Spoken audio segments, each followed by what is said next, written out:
Magandang umaga mula sa Pag-asa Weather Forecasting Center. Ito ng ating update sa magiging tayo ng panahon sa susunod na 24 oras.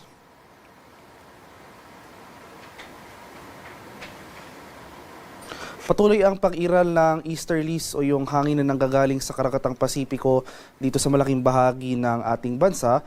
So magpapatuloy pa rin ito magdudulot ng mga pag-ulan dito sa silangang bahagi ng Southern Luzon. Samantala, itong northeast monsoon o yung malamig na hanging amihan magdudulot rin ng mga kaulapan at mga pag-ambon dito sa eastern sections ng Northern and Central Luzon. For Metro Manila at nalalabing bahagi pa ng ating bansa ay generally fair weather ang ating inaasahan ngayong araw. Bahagi maulap hanggang sa maulap na papawirin pero nandyan pa rin mga tsansa ng mga biglaan at panandaliang pag-ulan na dulot ng thunderstorms especially sa area ng Visayas at sa Mindanao. At para naman sa magiging lagay ng ating panahon ngayong araw dito sa Luzon, dahil nga sa epekto ng easterlies, asahan natin yung mga kaulapan at mga kalat-kalat na pag-ulan, pagkulog at pagkidlat dito sa area ng Bicol Region at sa lalawigan ng Quezon. Kaya patuloy po tayong maging handa at alerto sa mga banta ng flooding at landslides over these areas dahil at least for today ay makakaranas pa rin tayo ng mga malalakas at posible yung mga tuloy-tuloy na pag-ulan especially sa dakong hapon at sa gabi. Samantala, dahil naman sa epekto ng amihan ay makakaranas pa rin tayo ng mga kaulapan at pag-ambon. Yung mga pag-ulan na ito ay mahihina lamang. So, mahina yung mga pag-ulan na ito as compared sa mga pag-ulan sa mga nakarang araw. So, cloudy skies with light rains ang ating mararanasan sa area ng Cagayan, Isabela at sa May Aurora. Sa Metro Manila at nalalabing bahagi pa ng ating area dito sa Luzon ay generally fair weather ang mararanasan ngayong araw. Magdala pa rin tayo ng payong dahil nandyan pa rin yung mga tsansa ng mga usual afternoon to evening na mga rain showers or thunderstorms, especially sa mga rehiyon ng Calabarzon, including Metro Manila, pati na rin dito sa area ng Mimaropa. Sa bahagi naman ng Palawan, Visayas at sa Mindanao, so mababawasan na yung mga pag-ulan na dulot ng easterlies dito sa silangang bahagi ng Visayas at sa Mindanao. So for today, over these forecast areas, Palawan, Visayas at Mindanao, asahan natin itong generally maaliwalas sa panahon, pero hindi nangangahulugang wala na tayong pag-ulang mararanasan. Nandiyan pa rin yung mga biglaan at panandaliang pag-ulan na dulot ng localized thunderstorm. So agwat ang temperatura for Kalayaan Islands ngayong araw, posible umabot ng 26 to 30 degrees Celsius. 26 to 30 degrees naman dito sa area ng Puerto Princesa. Agwat ang temperatura sa Iloilo, 26 to 30 degrees Celsius. 26 to 30 degrees rin sa May Cebu at 25 to 31 degrees Celsius sa May Tacloban. Agwat ang temperatura for Cagayan de Oro sa ngayong araw, posibleng maglaro mula 25 to 31 degrees Celsius. 25 to 32 degrees naman sa area ng Davao at 24 to 33 degrees Celsius sa May Zamboanga.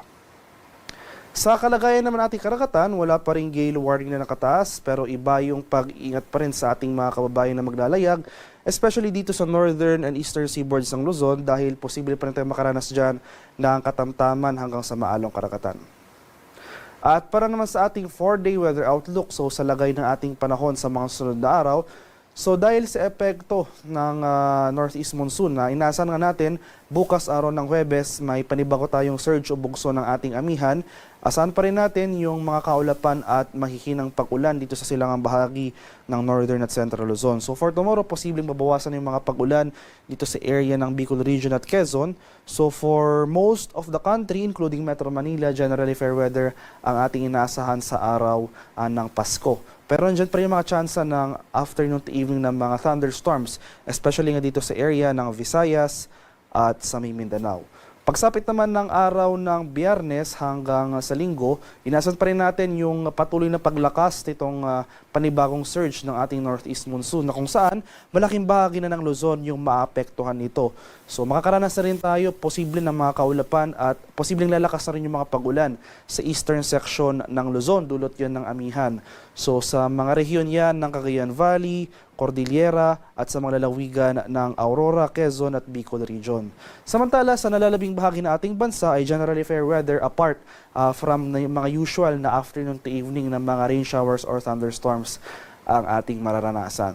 So sa kasalukuyan, wala pa rin tayong namamataan or monitor na low pressure area sa loob at labas ng ating Philippine Area of Responsibility. Kaya nananatiling maliit yung tsansa na magkaroon tayo ng bagyo sa mga susunod na araw.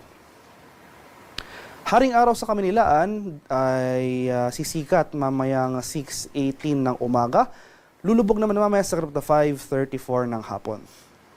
At para sa karagdagang impormasyon tungkol sa ulat panahon, lalong-lalo na sa ating mga localized advisories tulad ng rainfall advisories, maski yung mga thunderstorm advisories, ay i-follow kami sa aming social media accounts at DUST_Pag-asa.